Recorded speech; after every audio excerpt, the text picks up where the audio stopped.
Donc, mon nom, c'est Patricia. Je suis originaire du Pérou.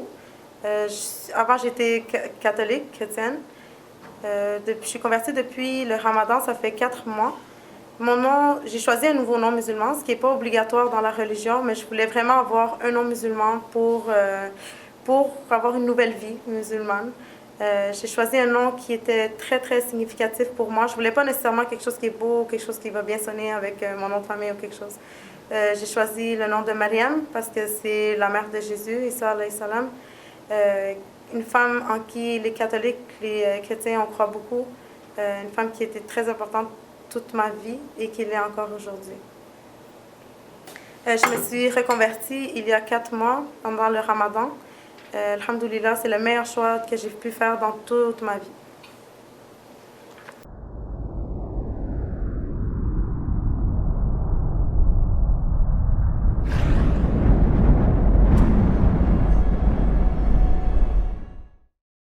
Oui, dans le fond, comme tous les Latinos, nous, on est vraiment catholiques. On va à l'église. Moi, quand je suis née, j'ai fait le baptême, la première communion, la confirmation. On va à l'église tout le temps. Pratiquant, c'est un mot quand même dur à dire, parce qu'on pratique, on va à l'église, on croit. Mais oui, on croit en Dieu beaucoup. Ma famille surtout. C'est sûr que on le fait. Moi, ce que je pense, c'est qu'on le fait aussi plus pour suivre nos parents. On le fait sans se poser de questions. On est avec la religion de nos parents. On suit, puis on fait ce qu'eux ils font, sans trop comprendre pourquoi. Toujours en croyant en Dieu, c'est sûr que j'ai aussi eu une phase où est-ce que j'ai arrêté aussi de pratiquer ma religion. Quand on est adolescent, on sort, les fêtes. On délaisse un peu la religion. J'ai eu des amis aussi musulmans, mais des amis non pratiquants. Donc, j'ai pas appris non plus l'islam de eux. J'ai plus appris les bases comme le ramadan, tout ça, parce que je trouvais ça vraiment... C'était vraiment magnifique pour moi, les gens qui faisaient le ramadan. Je trouvais ça bien. Je me disais, c'est quand même un grand acte d'adoration. J'ai même déjà fait le ramadan avec des amis juste parce que j'aimais ça, comme l'idée de faire ça. Je trouvais ça très bien. Sans avoir aucune religion en tant que telle. Croire en Dieu, pour moi, c'est quelque chose d'important. Je me disais tout le temps quand... Des fois, on s'arrête puis on voit juste les nuages, la vie, les animaux, la naissance des gens. Dieu, c'est quelque chose de grand, c'est inexplicable. Donc, j'ai toujours été attirée vers toutes les religions sans vraiment pratiquer aucune religion. Jusqu'au jour que on s'arrête un peu, on arrête un peu je veux dire, on réfléchit plus à notre vie. On se dit, OK, on grandit. Après, on sort, on délaisse notre religion, peu importe. Mais un jour, on va tous mourir. Donc, je pense que c'est important aussi de ne pas juste croire en Dieu, mais de pratiquer une religion. Donc, j'ai fait beaucoup de recherches sur mon ancienne religion. J'ai fait des recherches sur l'Ancien Testament, le Nouveau Testament. Ce que je trouvais toujours bizarre aussi, parce que pourquoi il y a un Ancien Testament, un Nouveau Testament? C'est la parole de Dieu qui a été changée par des humains. Donc, j'ai fait beaucoup de recherches, je suis allée voir des prêtres, j'ai demandé à ma famille et j'avais toujours les réponses qui étaient « c'est comme ça, c'est parce que c'est comme ça ». Donc, moi, je me disais « OK, c'est comme ça, mais je veux comprendre pourquoi c'est comme ça ». Puis, subhanallah, chaque fois que j'allais sur Internet, puis j'écrivais Ancien Testament, j'écrivais des choses, ça sortait toujours l'islam, le Coran, les hadiths. Donc, j'étais toujours curieuse, je regardais un peu, mais je voulais quand même comprendre à 100% ma religion pour pas me dire « OK, je me convertis parce que c'est logique ». Donc, en faisant des recherches, je me suis rendu compte que dans l'Ancien Testament, c'est écrit de ne pas manger de porc. Là, c'est quelque chose qui m'avait vraiment bouleversée pour moi parce que nous, on mangeait tous du porc à table. C'était normal pour nous, les chrétiens, les catholiques. Je me suis rendu compte aussi que les juifs et les musulmans ne mangent pas de porc. Donc, ça aussi, j'étais « mais pourquoi ?»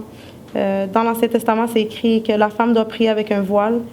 Là, je me disais, mais pourquoi maintenant qu'on va à l'église, on ne prie pas avec un voile ou à la maison, on ne prie pas avec un voile?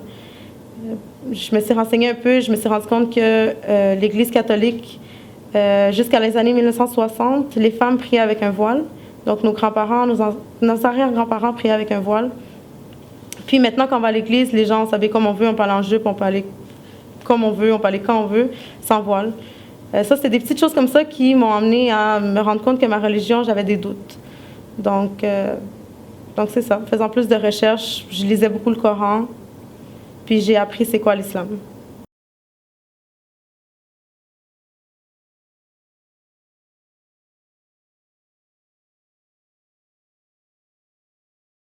Oui, subhanallah, c'est vraiment ça. Alhamdoulilah, maintenant, j'étais sûre de mon choix quand quand je me suis convertie. Ben, en fait, quand je me suis convertie, je voulais vraiment être sûre, donc je me suis vraiment bien renseignée, mais c'est pas juste, ça n'a pas été facile comme ça pour moi, parce que je savais que c'était la vérité, mais pour moi, j'avais quand même une ancienne vie que j'aimais quand même, sortir, boire, m'amuser, les amis, les fêtes. Pour moi, je voulais pas m'interdire tout pour me convertir. Donc, j'ai continué ma vie un peu, mais en sachant que c'est la vérité, pas convertie. J'allais quand même des fois à l'église pour faire plaisir à ma mère. Je trouvais quand même que c'était un bel endroit de paix pour prier, tout ça. Vu que je connaissais pas non plus des musulmans très pratiquants, je savais pas trop en tant que tel c'était quoi la religion. Jusqu'à ce que un jour, j'ai perdu un de mes amis, qui était un musulman non pratiquant. Ce jour-là, je me suis vraiment rendu compte qu'on va tous mourir. Puis, il faut qu'on fasse quelque chose. Je veux dire, on ne peut pas juste vivre comme ça puis dire, OK, on croit en Dieu, mais on ne pratique pas. Ou, je veux dire, on sort, on fait ce qu'on veut. Donc, c'est vraiment d'adorer Dieu puis de le prouver à Dieu. Je veux dire, c'est pas en allant à l'église une fois par mois ou en disant, je crois en Dieu, qu'on est des vrais pratiquants ou qu'on adore Dieu. Donc, ce jour-là, quand j'ai perdu mon ami, pour moi, ça a été un déclic pour moi. Puis, je me suis dit, il faut vraiment que je me convertisse à l'islam. Il faut que je trouve ma voie dans cette religion, puisque je trouvais que c'était la religion la plus logique pour moi. Je me suis renseignée aussi pour me convertir à l'islam. Il me disait de dire juste une phrase, la shahada. Puis je me disais tout le temps, mais comment je vais juste dire une phrase et je vais me convertir? Ça peut pas être si facile que ça. Puis là, j'ai appris que la différence entre les musulmans et les non-musulmans, c'était la prière. Donc, qu'est-ce que c'est la prière musulmane? J'ai cherché beaucoup sur YouTube. Mais pour ça, je me suis vraiment éloignée de toutes mes amies d'avant. Je me suis retrouvée un peu toute seule à faire mes recherches parce que les gens autour de moi ne comprenaient pas pourquoi je faisais ça. Donc, en cherchant tout, j'ai appris c'était quoi les ablutions, la prière. Puis encore là, j'avais des blocages parce que ça peut paraître stupide, mais pour moi, qui était une fille qui s'arrangeait beaucoup, beaucoup avant, qui faisait mes ongles et tout ça, j'avais appris que pour faire les ablutions, il fallait que j'aie pas de vernis à ongles. Donc, ça peut paraître drôle et stupide pour certaines personnes, mais pour moi, d'enlever mes ongles, je me disais, c'est impossible, je pourrais jamais faire ça. Donc, j'ai bloqué encore pendant un petit bout. Mais vraiment, plus le temps passait, plus que je m'informais sur la religion. Un jour, je me suis juste réveillée, puis je me suis dit, c'est fini, j'arrête tout. J'arrête de sortir, j'enlève mes ongles. Je pense que vraiment, quand on dit on cherche Dieu, ben Dieu m'a trouvé aussi, alhamdoulilah. J'ai arraché mes ongles, j'ai appris à prier toute seule avec des vidéos. Vraiment, ma vie a changé. J'avais pas fait la shahada, mais j'apprenais à prier. Je me disais en même temps, j'apprenais à prier, mais je parle pas arabe. Comment je vais faire pour apprendre tous ces mots? Je savais pas vraiment c'était quoi une sourate. Je savais pas qu'il fallait faire des rakats, tout ça, je connaissais rien. J'avais personne pour m'indiquer c'était comment. Donc, j'apprenais avec ce petit vidéo, mot par mot. Des fois même, je me mettais à pleurer parce que je me disais comment je pourrais apprendre tous ces mots en arabe. Mais je me suis dit aussi, si on arrive à apprendre des paroles par cœur de musique, des fois on écoute des chansons, que des fois on comprend pas la langue, mais on apprend les paroles par cœur. Je me disais, je peux apprendre ces paroles par cœur. Les paroles de Dieu. J'ai arrêté d'écouter de la musique sans vraiment vouloir arrêter d'écouter de la musique. Je me suis dit, chaque fois que je mettais mes écouteurs, c'était pour écouter ces vidéos de prière musulmane. J'ai commencé à apprendre les mots Bismillahirrahmanirrahim, Alhamdoulillahi Rabbil Alamin, sans comprendre que c'était Surat al-Fatiha, Surat al-Ikhlas. Puis, Alhamdoulilah, j'ai appris la prière musulmane toute seule, avec 4 rakats chaque prière, parce que je ne savais pas que c'était des rakats. Jusqu'au jour que, peut-être un mois après, je suis allée sur une boutique sur Jean Talon, la boutique Hijabi. Puis j'ai rencontré une sœur qui m'a appris à mettre un voile, qui m'a appris un peu c'était quoi la religion. Puis qui m'a amenée à la mosquée faire ma shahada. Donc, alhamdoulilah, j'ai fait ma shahada la première semaine du Ramadan, de ce Ramadan. Puis c'est ça. Ça a été la plus belle journée de ma vie. J'ai jamais eu ce sentiment inexplicable de prier en groupe avec d'autres personnes, de me prosterner devant Dieu, parce que c'est ça la vie, au fait, c'est à l'adoration à Dieu. Donc c'est ça, ce sentiment inexplicable. Alhamdoulilah, pour vrai, c'est inexplicable. Je ne pourrais jamais expliquer ce sentiment, mais c'est le meilleur sentiment que j'ai pu avoir de ma vie. Donc ma conversion, je l'ai fait la 4e journée du Ramadan. C'était juste de dire cette phrase, mais juste dire cette phrase, la shahada, pour moi, ça a été... dès que j'ai pris le micro, je me suis mis à pleurer. C'était vraiment un sentiment vraiment, je le dis tout le temps, mais c'est un sentiment inexplicable parce que je ne pourrais jamais expliquer ce sentiment. C'était le plus beau jour de ma vie quand je le dis, alhamdoulilah, parce que c'était juste la première fois que j'allais à la mosquée de ma vie. C'était la première fois que je voyais autant de gens, puis c'était pendant le Ramadan. Autant de gens musulmans autour de moi. C'est la première fois que je voyais des gens prier devant moi. C'est la première fois que j'ai prié en groupe. Donc, alhamdoulilah, c'était vraiment... Ça a juste bien donné ma journée. Puis, ça a été vraiment magique comme moment. C'est sûr que là arrive le retour à la réalité, le dire à ma famille, expliquer à ma famille que j'ai vraiment pris la décision d'être musulmane. C'est sûr qu'ils voyaient venir un peu parce que je posais tellement de questions sur notre religion d'avant qu'ils savaient que je faisais beaucoup de recherches. Donc, mais c'est le fait d'annoncer, de dire vraiment, j'ai quitté notre ancienne religion pour prendre la religion musulmane, qui est la religion que, veut pas, tout le monde parle mal, une religion qui est si mal vue dans les médias, dans les gens qui connaissent pas la religion. Ma famille, qui connaissent pas du tout la religion, pour eux, c'est comme, oh, pourquoi tu fais ça? Donc, ça a été un peu dur. C'est sûr que une mère, en tant que mère, veut voir sa fille heureuse. Donc oui, elle était triste un peu au début, mais je pense qu'elle a bien accepté. C'est plus la famille aux alentours qui l'ont pas nécessairement bien accepté, ou plutôt qui ont été un peu choqués. Mais comme je leur explique tout le temps, c'est vraiment mon chemin, c'est mon bonheur à moi. J'ai trouvé ma voie.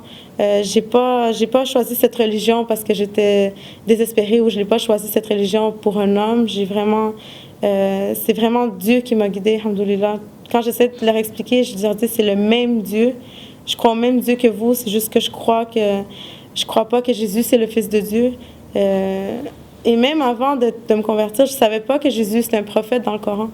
Donc, quand je leur explique ça, eux ne savent pas non plus. Donc, j'essaie de leur expliquer que Jésus, c'est un prophète, que je crois en Jésus, que j'aime Jésus, mais que c'est pas la même façon. Donc, c'est un prophète comme notre prophète Mohammed sallallahu alayhi wa sallam. Donc, j'essaie juste de leur expliquer un peu l'histoire aussi, mais c'est sûr que c'est dur un peu. Eux, ils ont cru aussi que c'était une phase dans ma vie, peut-être que j'avais besoin de me retrouver. Je leur dis, je vais me convertir, mais ça va arrêter. Je vais revenir à ce que j'étais avant. Mais quand ils voient aussi que la personne dans leur famille est rendue si heureuse, que j'ai plus besoin de boire, de sortir, de me saouler, de rentrer à 4 heures du matin d'une discothèque, d'être entourée de plein de mauvaises personnes que veulent pas nécessairement tomber, que je me sens mieux d'être seule que d'être entourée de mauvaises personnes. Quand on y pense vraiment, je pense que tout le monde est quand même heureux pour moi. Même s'il y en a qui n'ont pas voulu l'accepter ou il y en a qui ont arrêté de me parler dans ma famille, au fond de eux, je sais qu'ils savent que je suis vraiment heureuse aujourd'hui. Alhamdoulilah.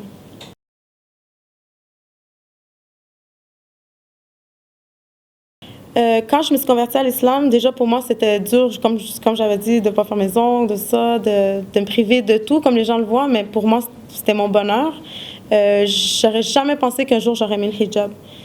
Pour moi, le hijab c'était quelque chose de bien. C'était wow, mashallah, elle a mis le hijab, c'est bien, c'est beau. Peut-être je le voyais plus comme certaines personnes le voient. Quand un jour je me marie, je vais peut-être mettre le hijab, Inch'Allah.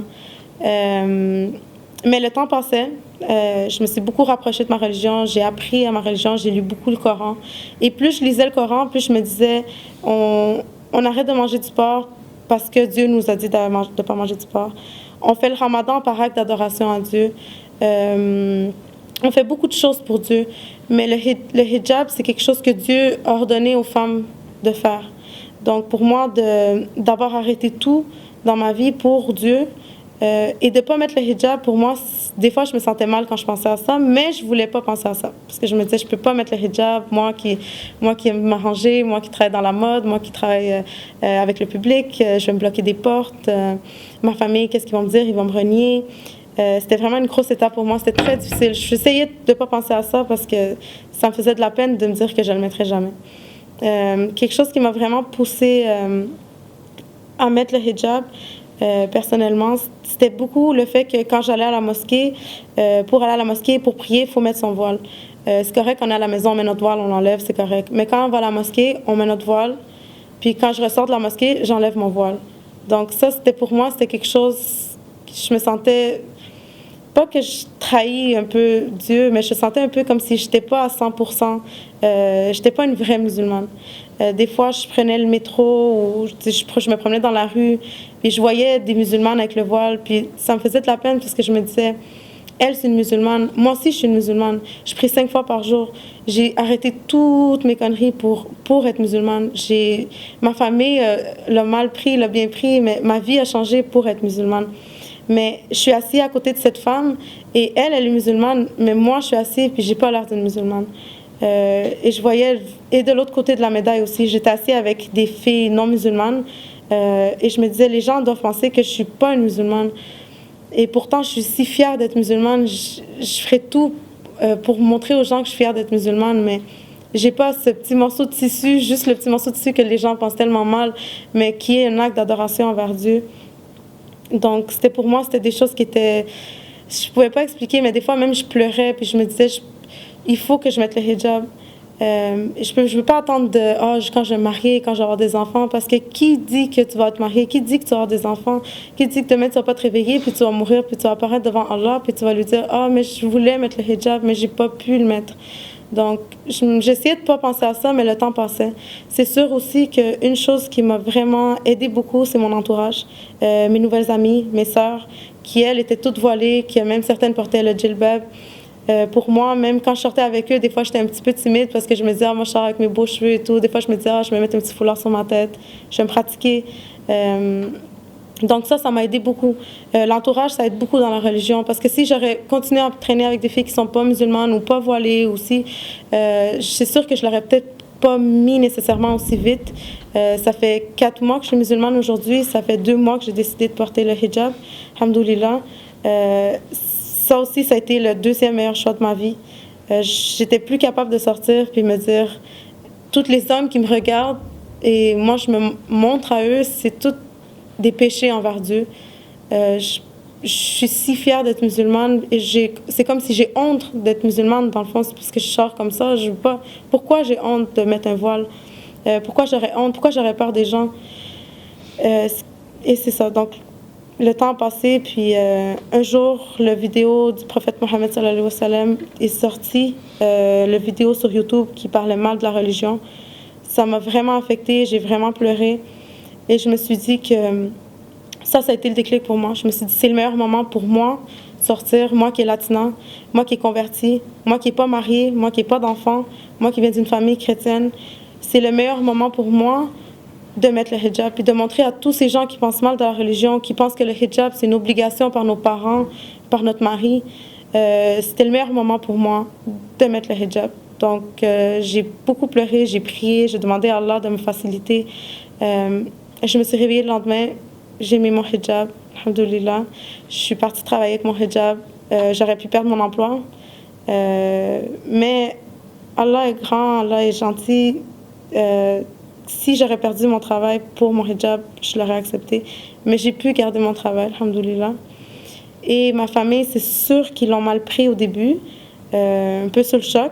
Là, c'est comme s'ils se rendent compte que la phase qu'ils pensaient que elle est dans une phase, ça va partir. Là, c'était vraiment la confirmation du fait que j'étais vraiment musulmane.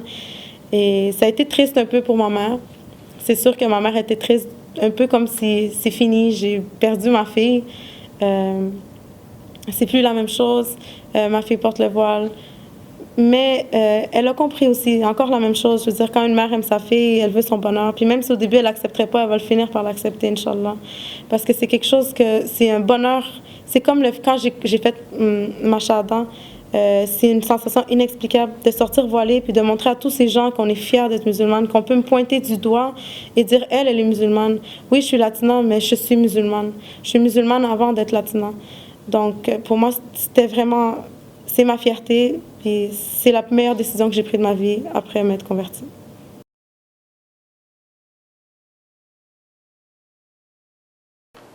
alhamdoulilah. Pour vrai, ma vie est juste mieux qu'avant. Souvent, les gens vont me demander mais est-ce que tu t'ennuies de ta vie d'avant ou non? C'est sûr que des fois, quand on a des phases, on se dit ah, peut-être je m'ennuie, mais non, je m'ennuie pas de ma vie d'avant. C'était une mauvaise vie. C'était une vie, comment je pourrais dire, on s'attache à cette vie ici, qu'on sait qu'on va partir. Donc, pourquoi je m'ennuierais de cette vie? Je suis vraiment plus heureuse que jamais. C'est sûr qu'il y a des choses que je m'amusais beaucoup avant, que je fais plus maintenant. Mais je trouve une autre façon de m'amuser maintenant. Maintenant, je prie 5 fois par jour, à des heures spécifiques. Pour moi, c'est très, très, très important la salade. Et comme ça dit dans la sourate Les Croyants, verset 1-2, bienheureux sont certes les croyants qui sont humbles dans leur salade. C'est vraiment vrai. C'est quelque chose qui c'est comme un médicament, je pourrais dire. C'est plus maintenant, quand il arrive quelque chose de mal dans ma vie, je le vois pas comme avant. Je le voyais comme pourquoi ça m'arrive ça à moi, pourquoi. Maintenant je me dis c'est des épreuves, c'est des étapes, c'est Dieu qui nous met des épreuves, et quand il nous met des épreuves, c'est parce qu'il nous aime, et puis il veut nous renforcer. Donc toutes ces choses-là font que depuis que je me suis convertie, je suis juste plus en paix avec moi-même, je suis plus heureuse, je vois les choses d'une autre façon, j'apprécie la vie, j'apprécie tout ce qui est autour de moi, j'apprécie encore plus ma famille. Subhanallah, depuis que je suis convertie, je vois encore plus ma mère, je vois plus ma soeur, je les apprécie. On sait qu'on va tous partir, donc il faut vraiment faire des bonnes choses, des bonnes actions, aider les gens qui n'ont pas beaucoup de choses. Donc tout ça, c'est des choses qui ont fait de moi une meilleure personne.